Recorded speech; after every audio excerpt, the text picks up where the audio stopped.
Melbourne residents are being warned they'll have to live with tough coronavirus restrictions for several weeks, even after the extended lockdown ends.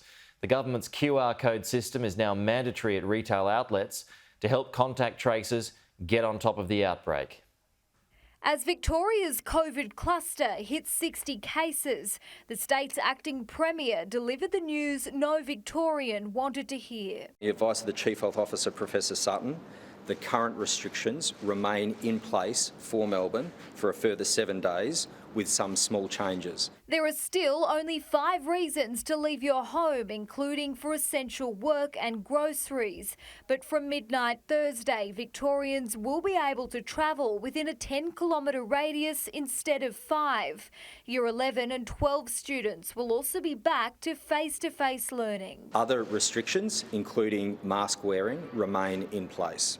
At the same time, regional restrictions will ease, the government allowing outdoor gatherings of 10 and hospitality to reopen for seated service with capacity rules. Businesses that are open in regional Victoria but closed in Melbourne, so restaurants and beauty, for example, must check the IDs of everyone they serve. The Chief Health Officer says the measures are needed to contain the Kappa Indian variant of COVID, which is more infectious and spreading quicker than what we've seen before. So it's a more concerning, more contagious variant.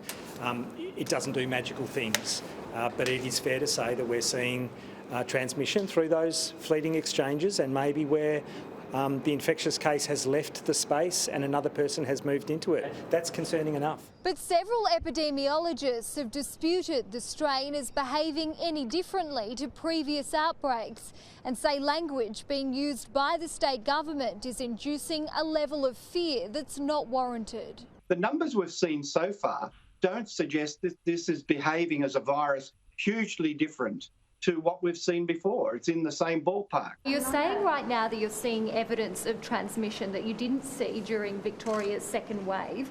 Couldn't that be down to improvements with contact tracing, which is providing better mapping of how the virus is moving around the state this time around? We still need to have a lockdown to minimise the number of people who'll be in those settings. That's a key feature of extending this by a week.